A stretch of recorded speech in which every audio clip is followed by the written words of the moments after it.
Heart beat scan ఒక్క second లోనే world class 640 slide CT scan ఇప్పుడు మీ విస్టా ఇమేజింగ్ బంజారా హిల్స్ లో.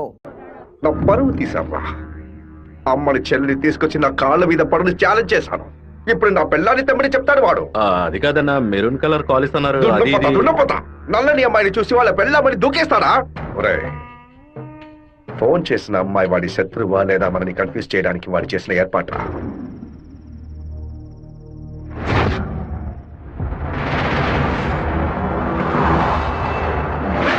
త్వరగా వాడిని క్లోజ్ చేయాలన్నా. కరెక్ట్ బాబు. హైదరాబాద్ నుంచి కార్లోనే వచ్చాడు, మళ్ళీ కార్లోనే వెళ్తాడు. వెళ్ళేటప్పుడు కర్నూలు పైనుంచే వెళ్ళాలి. వాడి బ్యాడ్ టైం. అక్కడ ఇద్దరు అపోజిషన్ ఎమ్మెల్యేలే. నంద్యాల బైపాస్ రోడ్లో టేక్ డైవర్షన్ బోర్డు పెట్టి వాడిని రూట్ మళ్లించాలి. బాంబు పెట్టి వాడిని బ్రిడ్జ్తో పాటు లేపేయాలి. ఒకవేళ అక్కడ మిస్ అయితే జడ్చెల్ల చెరువు దగ్గర బైపాస్లో వాడిని లారీతో గుద్ది లేపేద్దాం. ఐడియా బాగుంది బాబు. ఒకవేళ వాడు ఫ్లైట్ లో వెళ్తే వెళ్లే రూట్ లో బాక్రాపేట నందలూరికి మధ్య ఉన్న సింగు రోడ్డు చెరువు పక్కన ఉన్న మామిడి తోట దగ్గరగా బండి వెళ్తున్నప్పుడు మధ్య రూట్లో తాడి చెట్టు నరికి పడేస్తాం. వాడు భయంతో తోపులోకి పారిపోయే సమయంలో వాడిని నరికేసి అక్కడే పాతేస్తాం. ఒకవేళ వాడు ట్రైన్లో వెళ్తే నేను ఒక్కడనే చాలు. నువ్వు ఒక్కడివేనా? అనంతపూర్లో వాడు ఎక్కినప్పుడు 100 మంది జై కొడతారు. వేమల్లో 10 మంది భోజనం తెస్తారు.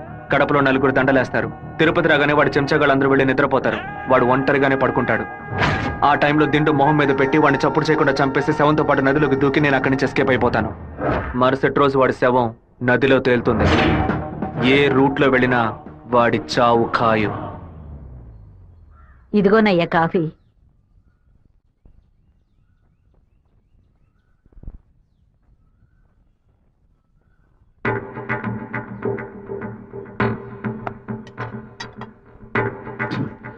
సుబ్బారావు,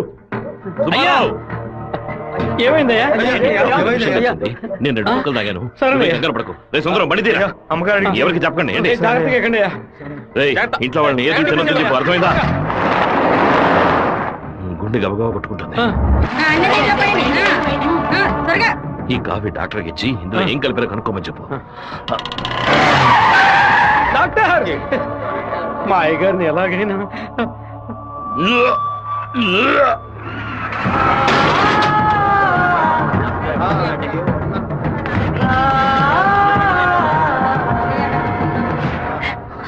అయ్యో శివ, ఏంట్రా ఇదంతా? అయ్యో భయపడకు శివ, నాకేం కాదులే. మన ఇంట్లో జరిగిన విషయం బయట ఎవరికి తెలియకూడదు.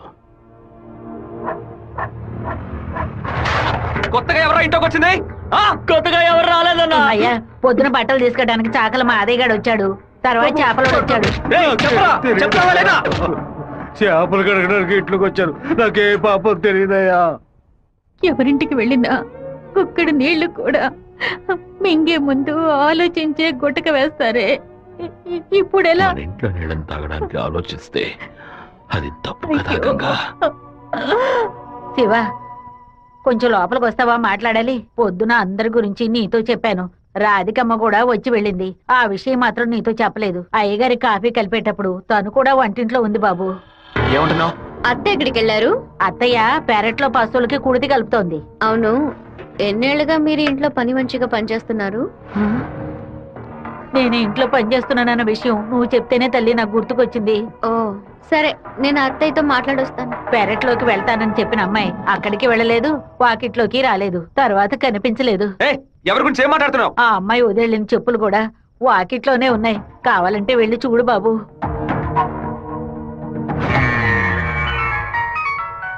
బాబు, చిన్న విషయం. అయ్యగారు ట్రైన్లో వెళ్ళే విషయాన్ని ఒక అమ్మాయి ఫోన్ చేసి చెప్పిందని ఇక్కడ ఉన్నవాళ్ళు అనుకుంటున్నారు.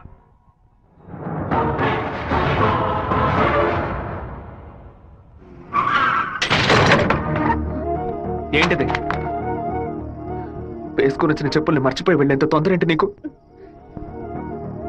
నువ్వు మా ఇంటి వంటింట్లోకి వచ్చింది పాప ఆ ముసలిదాని మనసుని బాధ పెట్టడానికా, లేక మా నాన్న తాగే కాఫీలో విషయం కలపడానికా? చెప్పవే. నేను చెప్తాను. మీ నాన్నని చంపడానికేరా అది మీ ఇంట్లో అడుగు పెట్టింది. దాన్ని నేనే పంపించాను. ఆవిడ చెప్పేది అబద్ధం. అబద్ధమే కదా? మీ అబ్బకి విషం పెట్టినందుకే నీకింత కోపం వస్తే మీ నాన్న నా కొడుకుని నడి రోడ్డు మీద నరికి చంపాడే. ఎవరు మీరు? వాణ్ణి చంపి పారేయాలని ఆ రోజే నేను పగబట్టాను. కానీ మీ నాన్న పలుకుబడి అంతస్తు నన్ను ఆ పని చేయనీలేదు. ఒకరోజు నువ్వు మా అమ్మాయితో మాట్లాడుతూ నేను చూశాను. ఆ రోజే నిర్ణయించుకున్నాను, వాణ్ణి చంపడానికి ఇదే సరైన మార్గమని. పుట్టింది ఆడపిల్ల గనక దీని చేతికి విషం ఇచ్చి పంపాను. అదే మగపిల్లాడు గనక పుట్టుంటే వాడి చేతికి కత్తిచ్చి పంపేదాన్ని. వాళ్ళ నాన్నగారి జ్ఞాపకం నా కూతురికి రాకూడదని 10 ఏళ్లతో ఇంటి నుంచి దూరంగా ఉంచాను. మా నాన్న నిజంగా హత్య చేసుంటారో లేదో నాకు తెలియదు. నీ పగ తీర్చుకోవడానికి నువ్వు ఇంకేం చెప్పానో మా ఇంట్లోకి వచ్చి ఉండొచ్చు. నా ప్రేమ తప్ప నీకు ఇంకేం దొరకలేదా? పత్తికుండగానే పాతి పెట్టేశావు కదా.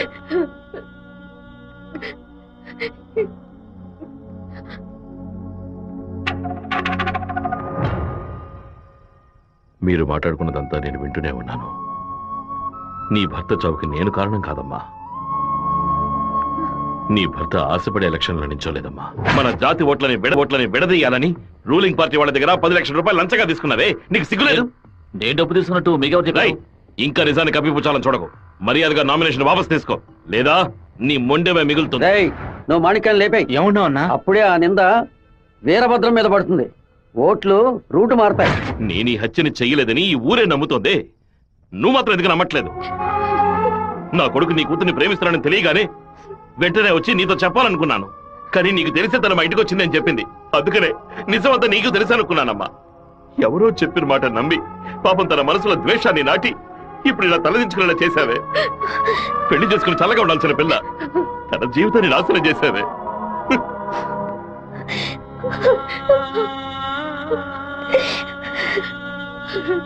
నువ్వు నాకు మాత్రమే ద్రోహం చేయలేదే, మా అమ్మ, నాన్న, చెల్లెలు అందరూ నీ మీద పెంచుకున్న ప్రేమకు ద్రోహం చేశావు. ఒళ్ళమ్ముకొని బతికి ఆడది కూడా ప్రేమించినట్టు నటించమంటే చీయని ఉమ్మేసి వెళ్ళిపోతుంది.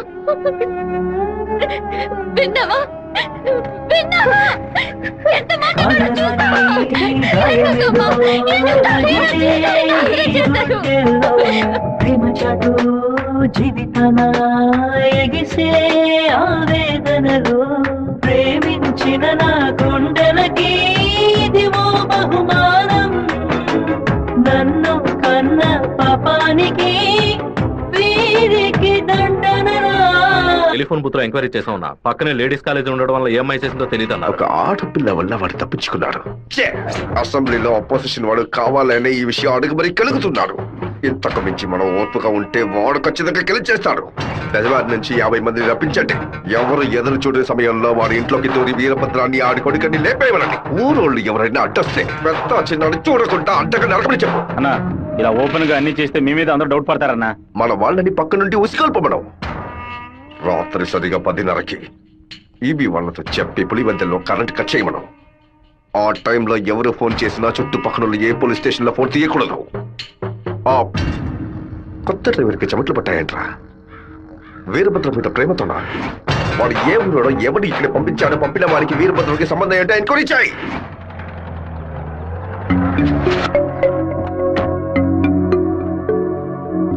పెళ్లి ఏమిటన్నయ్యా? వద్దమ్మా. ఎప్పుడు నాన్న గురించి మాట్లాడుతుంటావుగా, నాన్న ఇలాగే ప్రవర్తిస్తారా? శత్రువైనా మర్యాద ఇచ్చి మాట్లాడతారు కదా, వెళ్ళనయ్యా. నేను నిన్ను క్షమాపణ అడగడానికి రాలేదు. ఎందుకంటే నేను చేసిన తప్పుకి క్షమాపణ లేదు. మేము ఊరు వదిలి వెళ్ళిపోతున్నాం. నేను మీ నాన్నకి విషం పెట్టింది ఎంత నిజమో, నేను ప్రేమించింది కూడా అంతే నిజం. దయచేసి నా ప్రేమని మాత్రం అనుమానించొద్దు.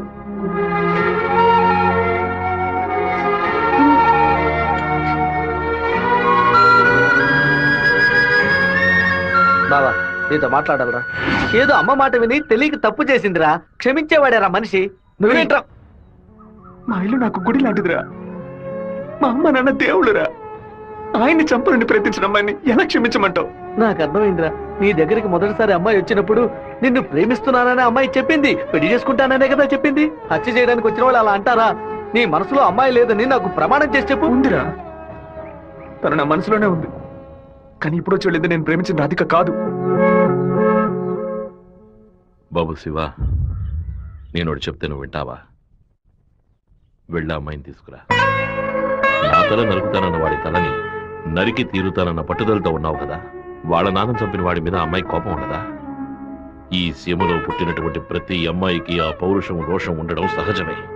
మిత్రుడితో స్నేహం చేయాలి, వీరుడితో తలపడాలి, శత్రువుతో పోరాడాలి, కానీ ద్రోహికి మాత్రం ద్రోహం చేయకూడదు. ఆ రోజు కోడిని కోయిపోతున్నామని తెలిసి తట్టుకోలేక తలడిల్లిపోయిందే, అదే తన నిజమైన గుణం. నాకు కూడా ముందా పిల్ల మీద కోపం వచ్చింది. కానీ ఓ కుటుంబం పుట్టిన గడ్డ వదిలి వెళ్తోందంటే అది సగం ప్రాణంతోనే వెళ్తుంది. మిగిలిన ప్రాణం మనం తీసామనే పాపం వద్దు నాన్న. వెళ్ళి అమ్మాయిని తీసుకురారా. నా ప్రేమే దొరికిందా నీకు? ప్రేమించినట్టు నటించమంటే చీయను మొహం మీద ఉమ్మేస్తుంది.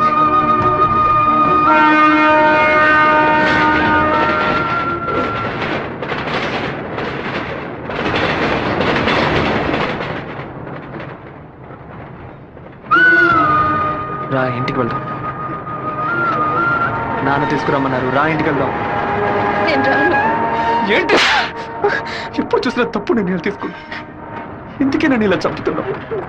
నువ్వు లేకుండా నేను బతకలేనే.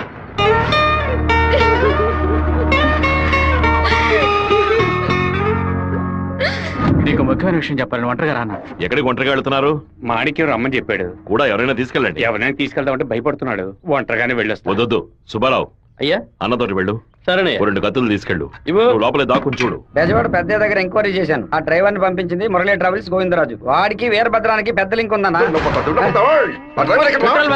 వెళ్ళే సాకుతో మన ప్లాన్ లీక్ చేస్తాడా ఏమో, వెళ్ళి వేస్తాడ్రా. అన్నా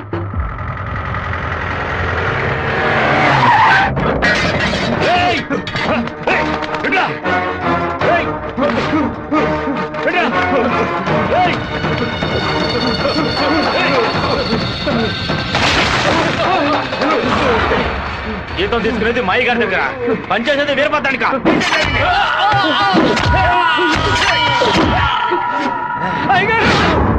మన సత్యమూర్తి అన్నని దగ్గర మనుషులు చంపేశారయ్యా.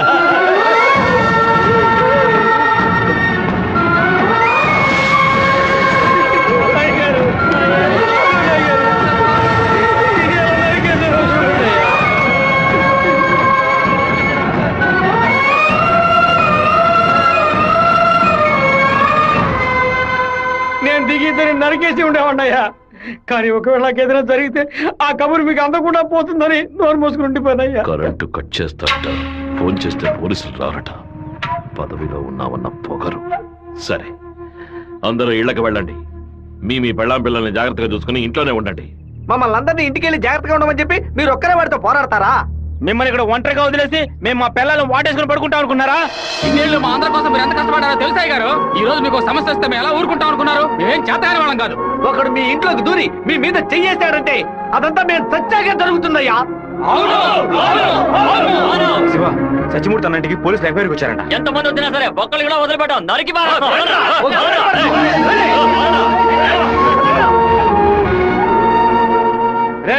ఎవరు వచ్చేస్తారే కట్టుకో కంటగా నరికేస్తాం. మీ వీధిలోకే కాదయ్యా, ఈ వీధిలోకి ఎవరు వచ్చేస్తారే నరికి పోగులు పెట్టేస్తాం. అన్న, బెజవాడ నుంచి వచ్చిన వాళ్ళు రాత్రి 10:30కి సరిగ్గా మన ఊరు పొలిమేరకు రాగానే మనకు ఫోన్ చేస్తారు. మనం సిగ్నల్ ఇస్తే చాలన్నా. ఆ వీరభద్రుడు చేస్తే పులివెందుల వాళ్ళు మన్ని వెతుకుంటూ వస్తారు. నేను గవర్నమెంట్ గెస్ట్ హౌస్ లో ఉంటాను. సరే. మీరు ఆ సత్రంలో ఉండి పని పూర్తయిన తర్వాత రండి. కలిసి హైదరాబాద్ వస్తాం. ఓకేనా? సరే, మీరందరూ బయలుదేరండి. సరే అయ్యా. నాన్న, మన ఊరు వాళ్ళంతా మన మీద ఉన్న ప్రేమతో పిచ్చి పట్టినట్టు ప్రవర్తిస్తున్నారు. ఎవరు వచ్చినా సరే నరికి పారేస్తారు. కానీ జరగబోయే గొడవలో మన వాళ్ళకి నష్టం జరుగుతుందిగా. డబ్బు కోసం వచ్చే వాళ్ళ ప్రాణాలు పోతే వాళ్ళ భార్యలు కూడా ఏడవరు. కానీ మాదయ్య భార్యకి శివప్రసాద్ కుటుంబానికి ఎవరు సమాధానం చెప్తారు నాన్న? ఏం చేయమంటావయ్యా? చట్టము అధికారము వాడి చేతుల్లో ఉంది. తిప్పి కొట్టడం తప్ప మనకు వేరే దారి లేదు. ఒక దారుంది నాన్న. వచ్చే 50 మందిని ఆపడానికి ముగ్గురిని లేపితే చాలు. అర్థం కాలేదు. ఆ రాజశేఖరం వాడి 2 చెంచాలు వాళ్ళని లేపేస్తే చాలు, ఏ గొడవ ఉండదు. మేము నలుగురం చాలు నాన్న. పెళ్లి పెట్టాకులు లేని వాళ్ళు. మేము చచ్చినా ఎవరు బాధపడరు. కానీ ఖచ్చితంగా చచ్చేలోగా ఆ ముగ్గురిని లేపేస్తాం. వద్దు బాబు, అందుకు నేను ఒప్పుకోను. భయపడకండి నాన్న, నాకేం కాదు. 1 గంట ముందు నా ఫ్రెండ్ ఒకడు తిరుపతి మాయాలాజ్లో నా పేరు మీద రూమ్ తీసుకున్నాడు. కరెక్ట్ గా 10 గంటకి రాజశేఖరాన్ని లేపేస్తే నేను రేణుగుంట ఎయిర్పోర్ట్కి వెళ్ళిపోతాను. వాడు అదే సమయానికి రూమ్ ఖాళీ చేసి ఎయిర్పోర్ట్కి వచ్చేస్తాడు. అక్కడి నుంచి హైదరాబాద్ వెళ్ళి నేను మలేషియా వెళ్ళిపోతాను. 6 నెలలు సంవత్సరం ఆగి నేను తిరిగి వచ్చేస్తాను నాన్న. పోలీస్ రికార్డ్స్లో నా పేరుండే ఛాన్సే లేదు. నేను బాగుండాలని మీరు నాకు పాస్పోర్ట్ ఇప్పించారు. అప్పుడు అది ఉపయోగపడలేదు. ఇప్పుడు అదే మరి అన్ని సమస్యల నుంచి బయటపడేస్తుంది. అయ్యో ఎందుకమ్మా ఎందుకు ఏడుస్తున్నావు? 25 ఏళ్ళగా నాన్న కత్తి పట్టుకున్నప్పుడు ఎప్పుడైనా నువ్వు ఏడ్చావా? ఇప్పుడు ఎందుకు ఏడుస్తున్నావు? కొడుకు మీద ప్రేమ. నీ కొడుకు బాగుండాలని దేవుడికి దండం పెట్టుకో. అంతేగాని ఇలా ఏడ్చి నన్ను పిరికివాడి చేయకు. భగవంతుడా, ఏడవకమ్మా. ఏడిస్తే నేను తట్టుకోలేను. నాయనా, నీకేమైనా అయితే మాకు బాధ ఉండదనుకున్నావా? మేమందరం బండరాళ్ళం అనుకున్నావంట్రా. నిన్ను నమ్ముకొని వచ్చిందే ఒక పిల్ల. దానికి నేనే సమాధానం చెప్తాన్రా. చెప్పరా?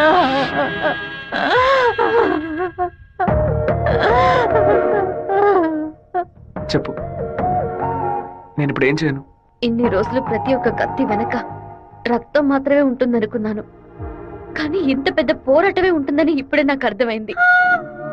నేను వెయిట్ చేస్తుంటాను.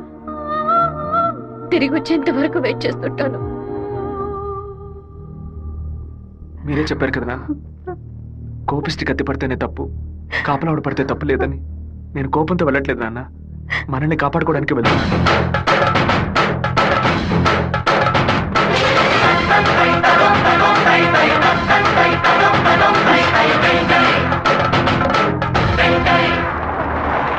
సార్, మీరు ఊరెళ్ళే వరకు డిఎస్పీ మీతో ఉండమని చెప్పారు సార్. ఊళ్ళో కరెంట్ కట్ అవగానే అన్ని ఫైర్ స్టేషన్లకు ఫోన్ చేసి ఊరు తగలబడిపోతుందని చెప్పండి. సరే. ఫైర్ ఇంజిన్లు వచ్చేలాగా ఊళ్ళో ఉన్న గడ్డి వాళ్ళన్నింటినీ తగలబెట్టేయండి. పోలీసులే మనం పిలిస్తే రారు. ఫైర్ మ్యాన్ ఎవరు పిలిచినా వస్తాడు. ఆడవాళ్ళని పిల్లల్ని పాకల్లో ఉండొద్దు, జాగ్రత్తగా ఉండమని చెప్పండి. సరే వస్తాను. నేను బ్రహ్మచారినే. నాకు పెళ్లి కాలేదని అప్పుడప్పుడు బాధపడుతూ ఉంటా. కానీ దానికి ఒక అర్హత ఉందని ఇప్పుడు తెలుసుకున్నా. మన సత్యమూర్తాన్ని చంపిన ఆ దొంగ కొడుకు పీక్ కొరికి రక్తం తాకుండా వదిలిపెట్టు బాబు.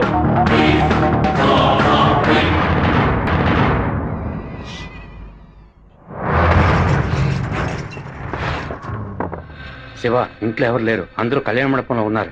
మనం చాలా జాగ్రత్తగా ఉండాలి. ముందు ప్లాన్ చేసి వాళ్ళని 2 గ్రూపులుగా విడదీసి ఊరు బయటికి తీసుకెళ్ళాలి.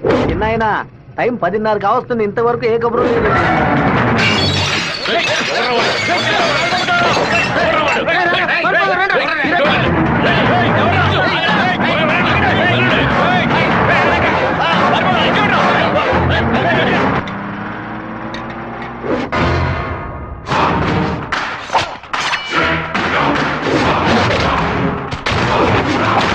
మేమంతా ఇక్కడ సిద్ధంగానే ఉన్నాం.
ఫోన్ చేయట్లేదన్నా.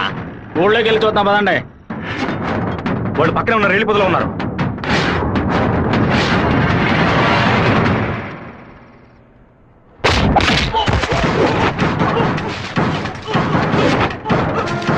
చిన్నాయన, కాగడాలు వెలిగించండి.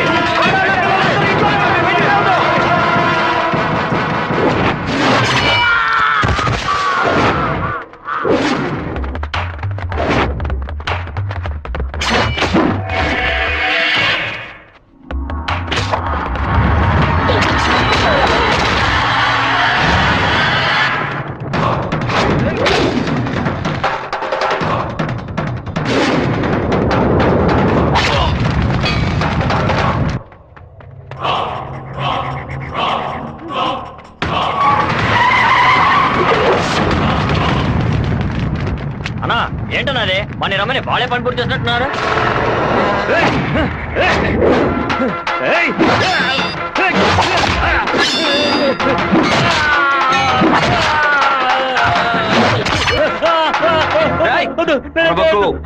నేను నిన్ను పూర్తిగా నరకలేదు, పైపైన నరికాను. నేను చెప్పినట్టు మీరు నడుచుకున్నావు అంటే నేను ఇలాగే ఎత్తుకెళ్ళి ఇక్కడున్న జనరల్ హాస్పిటల్లో చేర్పిస్తాను, బతికిపోతావు. లేదో ఇక్కడే గిలిగిలా కొట్టుకుని చావు, నరికిన చోట మట్టేసి వెళ్ళిపోతాను. ఏమంటావు? నేను చెప్పింది చెప్పినట్టు చేస్తాను.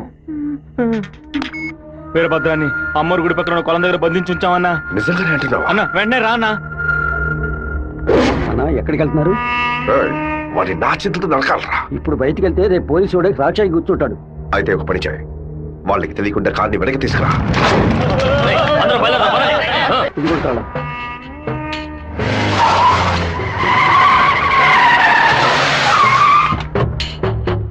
వెంకటేశ్వరరావు, వెంకటేశ్వరరావు,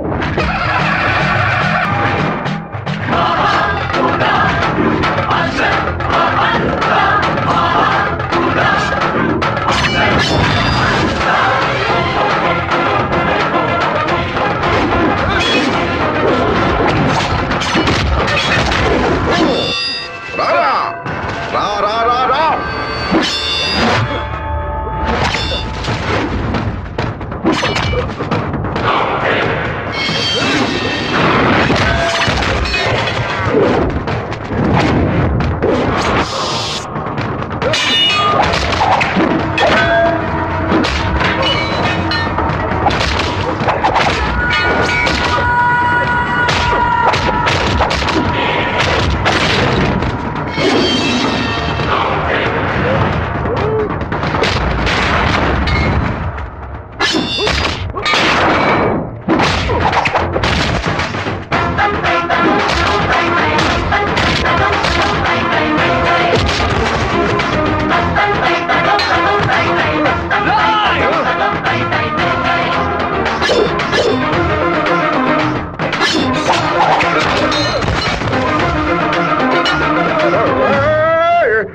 మా నాన్న తల నరికేస్తావా? నా కుటుంబాన్ని లేపేస్తావా? పదవిని ఉపయోగించుకునే డబ్బు కోసం నువ్వేమైనా చేస్తావు. నిన్ను ఎదిరించిన వాడు శత్రువు. చెట్ట వాళ్ళంతా కలిసి మంచి వాళ్ళని అంతం చేయగలిగితే దేవుడు ఎందుకురా? గుళ్ళెందుకు? నాకు నా కుటుంబం ముఖ్యం, నా ఊరు ముఖ్యం. మా అన్న